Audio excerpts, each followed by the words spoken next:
na kaming tatlo ngayon. Dahil pa, ano kami kung hanggang saan yung road trip namin. Let's go! Hanggang doon. Sayang na? Oo. Sayang na? Sayang.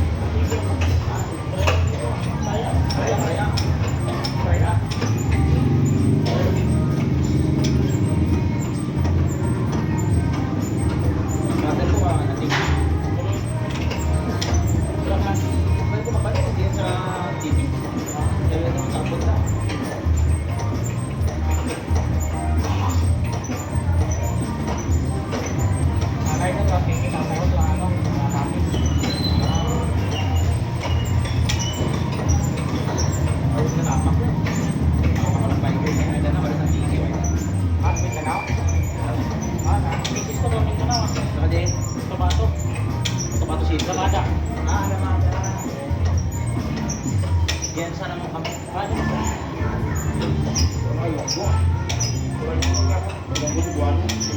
Halo-halo at yan Mindanao, no?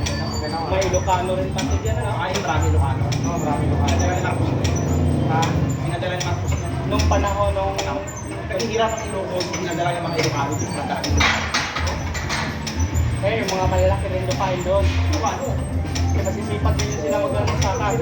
Isipin mo, sa hirap ng buhay sa Ilocos, dadalhin ko ng pakalang lupa. Oo. Makakala ka. Magsaka ka na magsaka hanggang kaya mo. Si Marcos ang magbigay doon, lagay ng mga Ilocano, mga babayan din. Malalakang lupa nila. Marami mga Ilocano. Kasi mga masisipat din sila. Sanay sila sa magsasaka din eh. Hirap ang buhay sa Ilocos kaya. Panahon na yun. Nung panahon niya, bakit nag-ano ba? Tagtuloy ko sa Ilocos area? Ang Ilocos talaga, mahirap na panahon ni Marcos. Hirap ang buhay nila. Nakakita ka naman yung mga grabe sobrang hirap ako. Dahil sa mga mga liblib na lugar. Kaya ginawa ni Marcos, ang mga Ilocano project niya, ipapalipad niya sa ipapalipad niya yung mga tatay, mga nanay. Kung sabi, iba dito yung nanay, tatay magdala doon. May pera pa yun. May parang ano pas, allowance. Allowance pa. Nakatago niya yun. Napabayan niya yun. Tapos ang gagawin lang nila doon, isakang lang ng saka yung ano. Matama tayo sa sarili pa. Pagdating ng papa ko, wala pa kami. Pagdating ng papa ko, mga Ilocano, wala na. Meron na silang malaking community doon. Oo, malaki na.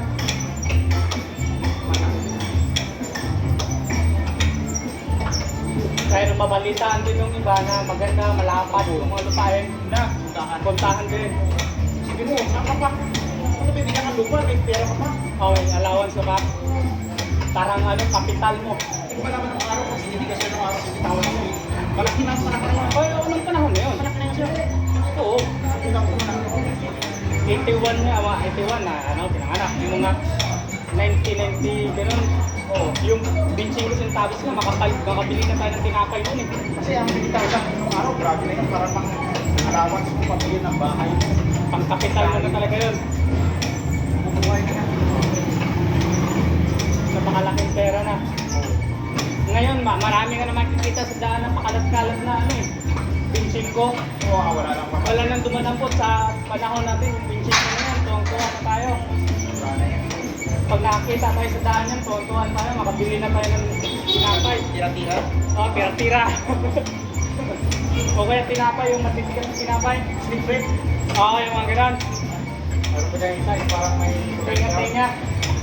Ano ba yun? pabilong. Pabilong na may kulay brown sa gilid. Oo. Masarap. Sarap yun. May pula, cookies. Oo, parang Parang cookies, matigas yan na ano, malutong. oo. Kaya Bakit dahil ka na ilan dyan? Ilan ka na? ano, 29. Baka ka. Pero nabutan ko yan, 26. Magpapakabili ko mga sa tinapay. Pagpabaunan tayo ng piso noon, tuwang-tuwa na tayo. Ang lang sa inyo eh. 51 ako, 52 na ako. Sarap na lang, saya-saya na natin noon pag may baon tayong piso. Ngayon, minsan makakita ka ng 5 piso sa daan para wala nang pumapansin eh. Wala na, pinching ko. Pintuan ko, wala akong baon. Baon mo ano, kanina, wala nang Oo. Pinapabaunan lang tayo ng ano, pagkain talaga. Walang pera. kanin nga. Swerte na nga tayo pag nabigyan ng pisong ano eh. Oo, pa ngayon anak natin, hindi. Sa isang daan, magdireklamo ko. Araw-araw. Magdadabog pa. Kulang.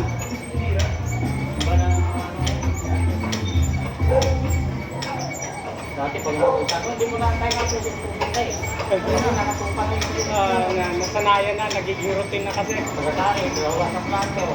Pagka di mo gawin ito, automatic may palo. Matay ang bata. Ang mga bata ngayon, utusan mo. Ganit ba? Bala, wala mo ng araw, walang galing ka karabaw na. Para trabaho. Madaling araw, yung ano ba, bakiro sa amin, Bisaya. Yung mga bata ngayon nasa pag-sabay pa rin naman. Meron pa mga Kasi Manila naman to eh. Sabi nga ng dito sa akin yung taga Mindanao, sabi niya, kapag ko natin, di ako marunong magpulay. karate. Totoo naman ma-influensyahan ka talaga. Kasi di ba sa probinsya dati, pagka nagmura ka, pitikin yung simod ng muto mo. Mahihigpit yung mga matatanda nun eh. Makarinig yun na nagmura ka, talagang pitikin yung nguso mo. Eh, nakakabito na yung mga matatanda dati. Lula ko kasi. Yan talaga. Yun yung mga lula natin. Wala na talaga. Hindi ako nakakain. Ano ba, yung mga pangalan ng Disiplina. ay ba na yun? Hindi na mapapag. Yan yung dala-dala ko ngayon. Hindi na mawala tayo. Sa malapag ko. Mga pangaral ni lula. Pero ngayon nasa magulang pa rin ang disiplina. Oo, hindi mo dapat magulang. Naman naman, pagka napata mo na. Pero karamihan pa sa Pilipinas, pre, na anak pa rin yung hindi gawin. Hindi yung tawin. Ngayon. Hindi ko malaman eh. Kaya nga ako, hindi nga paano yung Kahit na verbal yung pagalitan mo na maraming tao, verbal abuse, pwede pa rin. Wala eh, yung matagal yung patagal, lalo na yung mga tao. Kaya hindi ka kapasalanan ka. Diba yung mga guro dati, kaya pa tayong paluin ng mga guro namin dati. Ngayon, hindi na. Hindi na. Bawal na. Marami na ano niyan, marami na nasuspended na ganyan. Yung ibang guro naman kasi, ginagawa sa inyo. Yung iba, nasubrahan na rin.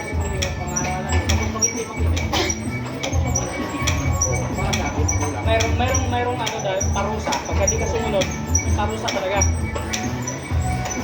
Ganon kami dati eh. Mayroon ka kasi dyan, yung siyempre, pag nainis ka na, Hindi mo na na-control.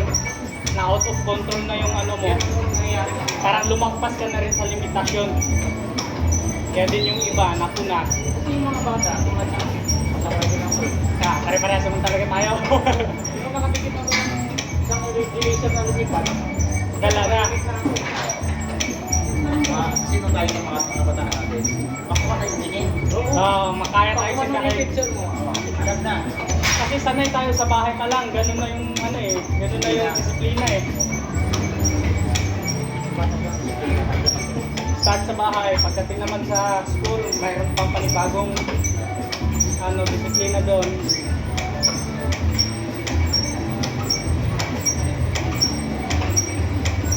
Yun yung kagandahan noon. Ay, ganun talaga. Mag-improve ka. Mag-ano talaga takbo ng panahon eh.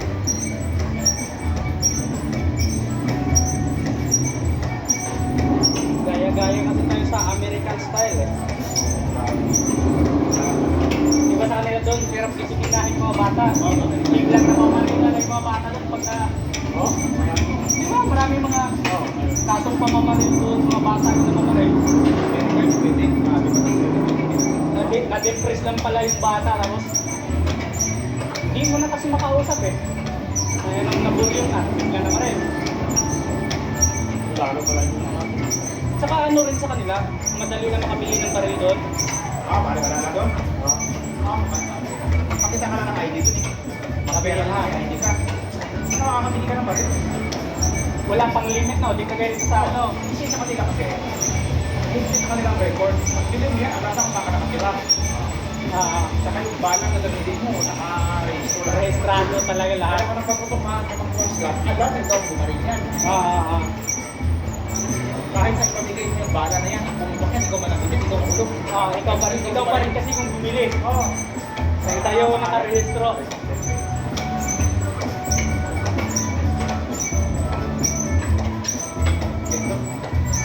Pilipinas, makakabili ka bala dito kayo sa kan. Yan naman natin pa. Maraming Wala ka lisensya. maraming illegal kasi kaya hindi mo basta-basta matrace kung sino yung gumamit.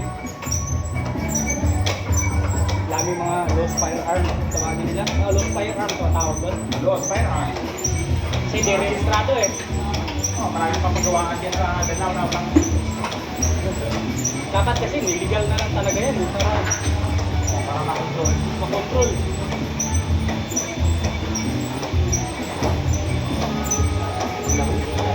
Bagay. Kasi ang mga illegalista dyan, mga may makapangyarihan naman din. Yung nagpapakalat, mga utosan lang, pero yung bonot dulo niyan, may kapangyarihan din.